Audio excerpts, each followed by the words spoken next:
नमस्कार विद्यार्थी मित्रांनो, माझं नाव सुहास भिसे. स्वागत आहे तुमचं सर्वांचं प्रदा करंट अफेअर्स मराठी या आपल्या मायबोली भाषेतील एज्युकेशनल यूट्यूब चॅनलमध्ये. विद्यार्थी मित्रांनो, आज आहे जून महिन्यातील शेवटचा दिवस 30 जून 2026. आजच्या दिवसाचे जेवढेही चालू घडामोडीचे महत्त्वाचे टॉप प्रश्न बनत असतील ते सर्व प्रश्न आपण या व्हिडिओच्या माध्यमातून पाहणार आहोत. तरी सर्वप्रथम आपण जर नवीन असाल, पहिल्यांदा या चॅनलवरील व्हिडिओ पाहत असाल तर चॅनलला या ठिकाणी अवश्य सबस्क्राईब सुद्धा करून घेऊ शकता. ठीक आहे, चला तर मग आपण आजच्या व्हिडिओला सुरुवात करूया. त्या अगोदर कालच्या व्हिडिओमध्ये जो काही शेवटचा प्रश्न विचारला होता त्या प्रश्नाचं उत्तर जाणून घेऊया. काय होता प्रश्न? MSME दिवस म्हणजेच काय? Medium, small, micro, small, medium enterprise म्हणजेच काय? सूक्ष्म, लघु आणि मध्यम उद्योग दिवस दरवर्षी कोणत्या तारखेला साजरा करण्यात येत असतो? बऱ्याच विद्यार्थी मित्रांनी अगदी योग्य उत्तर टाईप करून सांगितलं आहे. पर्याय क्रमांक बी, 27 जूनला आपण दरवर्षी या ठिकाणी MSME दिवस म्हणून साजरा करतो. 2-3 पॉईंट्स आहेत ते लिहून घ्या. पहिला जागतिक MSME दिवस केव्हा साजरा करण्यात आला? तर 27 जून 2017ला. दुसरा पॉईंट, संयुक्त राष्ट्रांच्या महासभेने एप्रिल 2017 मध्ये या दिनाची औपचारिकपणे घोषणा केली होती. आणि वर्तमानमध्ये भारतामध्ये MSME चे कॅबिनेट मंत्री कोण आहेत? तर जीतन राम मांझी असं त्यांचं नाव आहे. क्लिअर? आता पाहूया विद्यार्थी मित्रांनो प्रश्न क्रमांक पहिला. टोटल संपूर्ण व्हिडिओमध्ये 12 प्रश्न असतील. सुरुवातीपासून शेवटपर्यंत व्हिडिओ प्रामाणिकपणे पाहण्याचा प्रयत्न करा. एक एक प्रश्न महत्त्वाचा आहे. तुम्ही कोणत्याही परीक्षेची तयारी करा. आज आपला या ठिकाणी शेवटचा दिवस आहे जून महिन्यातील. उद्या आपली PDF लॉन्च होणार आहे 6 महिन्याची चालू घडामोडीची. ही PDF तुम्हाला प्रत्येक परीक्षेमध्ये या ठिकाणी फायदा देणार आहे. ती PDF कशी घ्यायची मी तुम्हाला व्हिडिओच्या पुढे मध्ये सांगतो. ठीक आहे, प्रश्न क्रमांक पहिला लिहून घ्या. खालीलपैकी कोणत्या भारतीयाला UKच्या संसदेमध्ये ग्लोबल प्रेस्टीज अवॉर्ड देऊन सन्मानित करण्यात आला आहे? प्रश्न क्रमांक पहिल्याचं योग्य उत्तर आहे पर्याय क्रमांक डी, हर्षवर्धन असं त्यांचं नाव आहे. त्यांना या ठिकाणी UK संसदेमध्ये ग्लोबल प्रेस्टीज अवॉर्ड देऊन सन्मानित करण्यात आलं. हा जो काही पुरस्कार आहे तो जगभरातील अशा उत्कृष्ट व्यक्तींना त्यांच्या नेतृत्व, नवप्रक्रम आणि शांतता, न्याय व शाश्वत विकासाला चालना देण्याच्या वचनबद्धतेसाठी सन्मानित करतो. हर्षवर्धन असं त्यांचं नाव आहे. या भारतीयांना UK संसदेमध्ये ग्लोबल प्रेस्टीज अवॉर्ड देऊन नुकतंच सन्मानित करण्यात आलं आहे. पहिलाच प्रश्न आहे एखाद्या पुरस्काराबद्दल. तर लगेच 2026 मध्ये वेगवेगळ्या क्षेत्रामध्ये दिलेल्या योगदानाबद्दल वेगवेगळ्या व्यक्तींना सन्मानित करण्यात आलं आहे. तोपर्यंत आपण काय करूया, त्यांच्यावरती एकदा रिव्हिजन टाकूया. लिहून घ्या.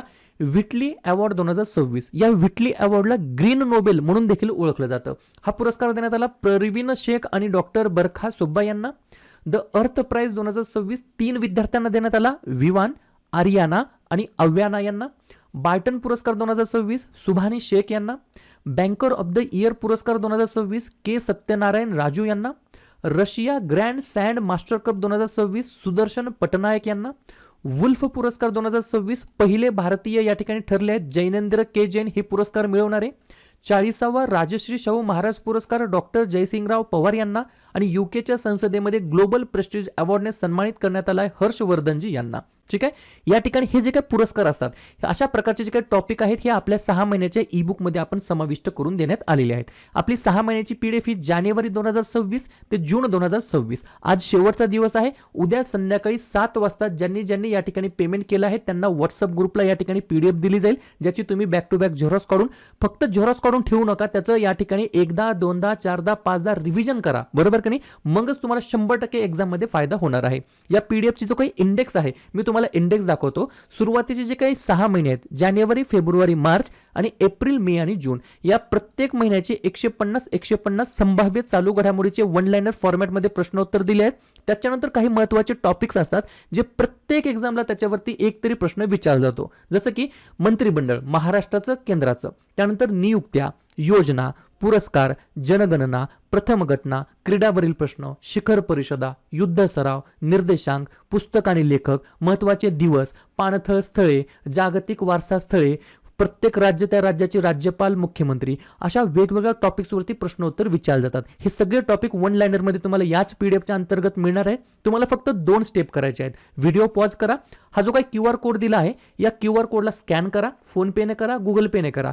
तुमच्या मोबाईलमधून स्कॅन होत नसेल तर घरच्या दुसऱ्याच्या मोबाईलनं तुम्ही या ठिकाणी QR कोड स्कॅन करू शकता. 99 रुपयाचं पेमेंट करा आणि 96 730 58 600 या माझ्या व्हॉट्सअप नंबरला स्क्रीनशॉट पाठवा. मी तुम्हाला ग्रुपला ऍड करून घेतो. करतो आणि उद्या संध्याकाळी 7 वाजता तुम्हाला पीडीएफ देतो, ज्याची तुम्ही बॅक टू बॅक झेरॉक्स काढू शकता. ठीक आहे, टेन्शन घेऊ नका, पीडीएफचा नक्कीच तुम्हाला प्रत्येक एक्झाम मध्ये फायदा होणार आहे. आणि ऑलरेडी हजारो विद्यार्थ्यांनी आपले पीडीएफ आतापर्यंत घेतलेत, नक्कीच त्यांना या ठिकाणी परत फायदा झालेला आहे. लिहून घ्या 2 नंबरचा प्रश्न. आयबीचा फुल फॉर्म काय? Intelligence bureau. बरोबर, तर इंटेलिजन्स ब्युरोच्या नवीन संचालकपदी कोणाची नियुक्ती झाली आहे? 2 नंबरच्या प्रश्नाचं योग्य उत्तर आहे पर्याय क्रमांक सी, महेश दीक्षित असं त्यांचं नाव आहे. काय नाव आहे? महेश दीक्षित असं त्यांचं नाव आहे. इंटेलिजन्स ब्युरोच्या नवीन संचालकपदी त्यांची नियुक्ती झाली आहे. आयबी ज्याची स्थापना 23 डिसेंबर 1887 ला झाली आणि मुख्यालय आहे नवी दिल्ली या ठिकाणी. क्लिअर? प्रश्न आहे एखाद्या नियुक्तीबद्दल, तर लगेच बाकीच्या ज्या काही नवनवीन नियुक्त्या झाल्यात त्याच्यावरती आपण एकदा चर्चा करूया. तुम्ही अभ्यास किती करता हे खरंच बिलकुल महत्त्वाचं नाहीये. केलेल्या अभ्यासावरती परत किती वेळा रिव्हिजन मारता हे महत्त्वाचं ठरणार आहे. आणि म्हणूनच आपण पीडीएफ या ठिकाणी लॉन्च करत असतो. कधी कधी काय होतं, जानेवारीपासून जूनपर्यंत प्रत्येक दिवसाच्या आपण चालू घडामोडीचे व्हिडिओज पाहू शकत नाही. मग काय करायचं, एकत्रितपणे हा डाटा दिला जातो एखाद्या पीडीएफ मध्ये, या ठिकाणी तो परत वाचायचा असतो. ठीक आहे. राज्यसभेचे उपसभापती म्हणून हरिवंश नारायण सिंह यांची नियुक्ती. नॅस्कॉमच्या अध्यक्षपदी श्रीकांत वेलमकन्नी. संरक्षण लेखा नियंत्रक बनलेत अनुग्रह नारायण दास. बॅडमिंटन वर्ल्ड फेडरेशनच्या परिषदेच्या अध्यक्षपदी पी.व्ही. सिंधू. भारताचे पुढील सीडीएस बनलेत एन.एस. राजा सुब्रमणी. भारताचे नौदल प्रमुख बनलेत व्हाईस ॲडमिरल कृष्ण स्वामीनाथन. राष्ट्रीय सुरक्षा परिषद सचिवालयाचे लष्करी सल्लागार बनलेत Rajeev Ghai. Cellular operators association of इंडियाचे अध्यक्ष बनलेत Rahul Vats. WhatsApp global CEO बनलेत कुणाल शाह. ओपन एआयचे भारताचे व्यवस्थापकीय संचालक बनलेत प्रभजित सिंग. आणि इंटेलिजन्स ब्युरो आयबी चे नवीन संचालक बनलेत महेश दीक्षित असं त्यांचं नाव आहे. पुढचा प्रश्न क्रमांक 3. IBCA म्हणजे काय? इंटरनॅशनल बिग कॅट अलायन्स चा नुकताच कोणता देश नवीन सदस्य देश बनलेला आहे? 3 नंबरच्या प्रश्नाचं योग्य उत्तर आहे पर्याय क्रमांक बी फॉर बांगलादेश हे या प्रश्नाचं योग्य उत्तर असणार आहे. प्रश्न फिरून विचारला जाऊ शकतो. कधी कधी काय होतं, असा वन लाइनर मध्ये प्रश्न विचारला जात नाही की बाबा इंटरनॅशनल बिग कॅट अलायन्सचा नवीन सदस्य देश कोणता बनला आहे. त्याच्याऐवजी काय विचारला जाऊ शकतो की बाबा बांगलादेश हा देश इंटरनॅशनल बिग कॅट अलायन्सचा कितवा सदस्य देश बनला आहे, असा फिरून प्रश्न विचारला जाऊ शकतो. तर लिहून घ्या 27व्या क्रमांकाचा या ठिकाणी सदस्य देश बनलेला आहे. याच्याबद्दल काही 3-4-5 पॉइंट्स आहेत ते लिहून घ्या. पहिली गोष्ट, भारताच्या पुढाकाराने सुरू झालेल्या या आंतरराष्ट्रीय संघटनेचे मुख्यालय नवी दिल्ली या ठिकाणी आहे. ही संघटना जगभरातील 7 प्रमुख जे काही या ठिकाणी कॅट्स आहेत, कोणकोणत्या? वाघ, सिंह, बिबट्या, हिमतेंदुआ, चिता, जागवार आणि प्युमा यांच्या संवर्धनासाठी कार्य करतं. मग लगेच काय लक्षात ठेवायचं, IBCA चा पहिला या ठिकाणी सदस्य कोण आहे? तर आपला प्यारा भारत देश. बरोबर, या ठिकाणी भारत हा इंटरनॅशनल बिग कॅट अलायन्सचा संस्थापक आणि पहिला देश आहे. भारताचे पंतप्रधान नरेंद्र मोदी यांनी 9 एप्रिल 2023 रोजी प्रोजेक्ट टायगरच्या 50व्या वर्धापन दिवसानिमित्त या जागतिक युतीची सुरुवात केली होती, ज्याचं मुख्यालय नवी दिल्ली या ठिकाणी आहे. आणि याचाच आता या ठिकाणी 27व्या क्रमांकाचा सदस्य देश कोण बनला आहे? तर बांगलादेश बनलेला आहे. अजून एक गोष्ट, आता सध्या पहिली या ठिकाणी इंटरनॅशनल बिग कॅट अलायन्सची समिट झाली होती, जी की भारतामध्ये आयोजित करण्यात आली होती नवी दिल्ली या ठिकाणी. पुढचा प्रश्न क्रमांक 4. पोर्ट जीपीटी ऍप्लिकेशनच्या माध्यमातून एंटरप्राइज ग्रेड AI प्लॅटफॉर्म तैनात करणारे भारतातील पहिले प्रमुख बंदर कोणते ठरले आहे? तर पर्याय क्रमांक ए VO चिदंबरनार बंदर. मग स्वाभाविक आहे हे बंदर कोठे आहे? तर तमिळनाडू राज्याच्या अंतर्गत येतं. हे जे काय ऍप्लिकेशन आहे पोर्ट जीपीटी हे काय करतं? तर हे ऍप्लिकेशन बंदरातील कामगारांना जहाजांची हालचाल, मालवाहतूक आकडेवारी आणि सौर ऊर्जा डेटा यासारखी माहिती त्वरित उपलब्ध करून देतं ऍप्लिकेशनच्या अंतर्गत. कोणत्या ठिकाणी आहे? तर VO चिदंबरनार बंदर. कोणत्या राज्यामध्ये आहे? तमिळनाडू राज्यामध्ये. स्थापना 1 नोव्हेंबर 1956. नवीन मुख्यमंत्री बनलेत सी जोसेफ विजय. राज्यपाल आहेत राजेंद्र विश्वनाथ आर्लेकर. राजधानी आहे चेन्नई. 4 महत्वाचे राष्ट्रीय उद्यान, मन्नर मरीनची आखात, इंदिरा गांधी, मुदुमलाई, मुकुर्ती. 2 महत्वाचे धरण, मेत्तूर आणि भवानी सागर. पुढचा प्रश्न क्रमांक 5. जम्मू आणि काश्मीरने ICH म्हणजेच इंटँजिबल कल्चरल हेरिटेज अमूर्त सांस्कृतिक वारसा या यादी अंतर्गत कोणत्या पारंपरिक संगीत वारशासाठी युनेस्कोच्या मान्यतेकडे मागणी केलेली आहे? 5व्या नंबरच्या प्रश्नाचं योग्य उत्तर आहे पर्याय क्रमांक सी सुफियाना मौसिकी. काय? सुफियाना मौसिकी हे काय आहे? एक पारंपरिक संगीत वारसा आहे. याची या ठिकाणी युनेस्कोच्या मान्यतेकडे मागणी केली आहे. कोणी? जम्मू आणि काश्मीरने. अगोदर एक राज्य होतं, केंद्रशासित प्रदेशाचा दर्जा दिला 31 ऑक्टोबर 2019 ला. जेव्हा जम्मू काश्मीर केंद्रशासित प्रदेश झाला तेव्हा त्या केंद्रशासित प्रदेशाचे पहिले मुख्यमंत्री बनले ओमर अब्दुल्ला. उपराज्यपाल आहेत मनोज सिन्हा, राजधानी आहे श्रीनगर आणि जम्मू. 2 महत्वाचे राष्ट्रीय उद्यान सलीम अली, दचीगाम. 2 महत्वाचे धरण बगलिहार आणि उरी. क्लिअर. पुढचा प्रश्न, प्रश्न क्रमांक 6. मजेशीर प्रश्न लिहून घ्या.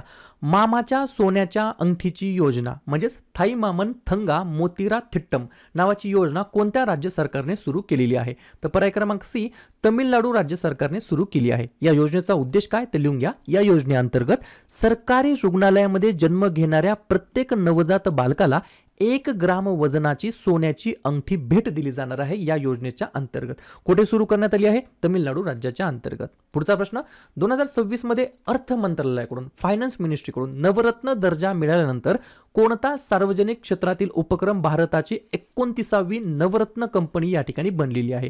7व्या नंबरच्या प्रश्नाचं योग्य उत्तर आहे पर्याय क्रमांक बी, GRSE. तुम्ही म्हणताल GRSE फुल फॉर्म काय ते लिहून घ्या. Garden Reach Shipbuilders and engineers. बरोबर. Becomes the 29th Navratna CPSE. बरोबर. नवरत्न कंपन्या हा अशा असतात भारत सरकारच्या मालकीच्या असतात आणि नफा कमवणाऱ्या सार्वजनिक क्षेत्रातील उपक्रम असतात. 1997 मध्ये सुरू झालेल्या या योजनेनुसार या कंपन्यांना केंद्र सरकारच्या पूर्व परवानगीशिवाय एकाच प्रकल्पामध्ये 1000 कोटी पर्यंत किंवा त्याच्या निव्वळ संपत्तीच्या 50% पर्यंत गुंतवणूक करण्याचे मोठे आर्थिक व प्रशासकीय स्वातंत्र्य असतं. अशाच कंपन्यांना म्हटलं जातं नवरत्न कंपन्या. ठीक आहे. पुढचा प्रश्न, प्रश्न क्रमांक 8. पेट्रोलियम आणि नैसर्गिक वायू मंत्रालयाने कोणत्या योजनेअंतर्गत उत्तर प्रदेशातील भारताच्या पहिल्या खाजगी क्षेत्रातील हायब्रिड 2G इथेनॉल प्रकल्पासाठी 150 कोटी रुपयांच्या सहाय्याला मंजुरी दिली आहे? तर पर्याय क्रमांक ए, PMG वन योजना. बरोबर. किंवा PMG व्यान योजना नावाची योजना आहे. याच्यामध्ये तंत्रज्ञान कोणतं आहे? तर यात कृषी अवशेषांचे जसे की ऊसाची मळी, बॅगास शाश्वत इथेनॉलमध्ये रूपांतर करण्यासाठी बायोमास गॅसिफिकेशन आणि प्रगत गॅस किण्वन फर्मेंटेशन या तंत्रज्ञानाचा वापर केला जाणार आहे. पुढचा प्रश्न, प्रश्न क्रमांक 9.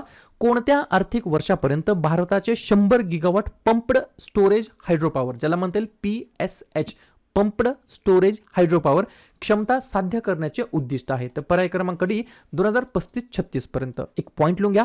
भारताचे 2035-36 या आर्थिक वर्षापर्यंत 100 गिगावॉट पंप्ड स्टोरेज हायड्रोपॉवर क्षमता साध्य करण्याचे मागचे उद्दिष्ट आहे. पुढचा प्रश्न, भारतीय पुरातत्व सर्वेक्षण विभागाला सापडलेले 16व्या शतकातील विजयनगर काळातील शिलालेख कोणत्या राज्यामध्ये आढळलेले आहेत? तर पर्याय क्रमांक सी, आंध्र प्रदेश या राज्याच्या अंतर्गत आढळलेले आहेत. काय?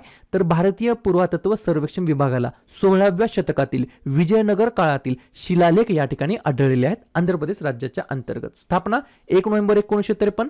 मुख्यमंत्री N चंद्रबाबू नायडू, राज्यपाल S अब्दुल नजीर, राजधानी अमरावती. 3 महत्वाचे राष्ट्रीय उद्यान व्यंकटेश्वरा, पापीकोंडा, राजीव गांधी. 3 महत्वाचे धरण सोमशिला, श्रीशैल्यम, नागार्जुना सागर. पुढचा प्रश्न, इथिओपिया नावाचा देश आहे. त्या देशाच्या पंतप्रधानपदी कोणाची एकदा या ठिकाणी परत एकदा निवड झाली आहे? रिइलेक्टेड झालेले आहेत कोणते पंतप्रधान? 11व्या नंबरच्या प्रश्नाचं योग्य उत्तर आहे पर्याय क्रमांक बी, अबी अहमद अली असं त्यांचं नाव आहे. प्रश्न आहे एखादा देश आणि त्या देशाच्या पंतप्रधानाबद्दल. मग लगेच बाकीच्या देशांचे जे काही नवनवीन पंतप्रधान या ठिकाणी नियुक्त झाले त्याच्यावरती एकदा चर्चा करूया. थायलंडचे आहेत अतुनिन चार्नविराकुल, फ्रान्सचे आहेत सेबॅस्टिन लेकोर्नो, मादागास्करचे आहेत रुपिन फॉर्च्युनाट झाफिसांबो, जपानचे आहेत सानी ताकाची, नेदरलँडचे आहेत रॉब जेटन, हंगेरीचे आहेत पीटर मॅगार, इराकचे आहेत अली फलिह काधिम अलजैदी, स्लोवेनियाचे आहेत जानेज जानसा आणि इथिओपियाचे आहेत अबी अहमद अली. शेवटचा प्रश्न, पहिली ग्रामीण जे काही राष्ट्रीय ग्रामीण विकास परिषद आहे ती कुठे आयोजित करण्यात आली होती? तर पर्याय क्रमांक ए, नवी दिल्ली या ठिकाणी पहिली राष्ट्रीय ग्रामीण विकास परिषद आयोजित करण्यात आली होती. क्लिअर. तर अशा प्रकारे विद्यार्थी मित्रांनो हे होते आजचे 12 प्रश्न. उपक्रम, कंटेंट, हा जो काही प्रयत्न आपण सुरू केला आहे मराठी भाषेमध्ये कसा वाटतो अवश्य कमेंट करत चला. आणि तुमच्यासाठीचा आजचा खास प्रश्न, ISSF ज्युनियर वर्ल्ड चॅम्पियनशिप 2026 मध्ये कोणत्या देशाने पदक तालिकेमध्ये अव्वल स्थान पटकावलेले आहे? भारत, वैयक्तिक तटस्थ खेळाडू, इटली की पोलंड? तर ज्या पण विद्यार्थ्यांनी या प्रश्नाचं योग्य उत्तर येत असेल त्या प्रश्नाचं उत्तर तुम्ही कमेंट बॉक्समध्ये टाईप करण्याचा प्रयत्न करा. प्रश्नाचं उत्तर चुकू द्या, बरोबर येऊ द्या, काहीच हरकत नाही. ट्राय करणं, प्रयत्न करणं सर्वात जास्त महत्त्वाचं असतं. आणि दुसऱ्या दिवशी येऊन आपण दिलेल्या प्रश्नाचं उत्तर हे बरोबर आले की चुकलं हे दुसऱ्या दिवशी येऊन नेहमी चेक करणं, अभ्यासामध्ये कन्सिस्टन्सी मेंटेन ठेवणं हे सगळ्यात जास्त महत्त्वाचं ठरणार आहे.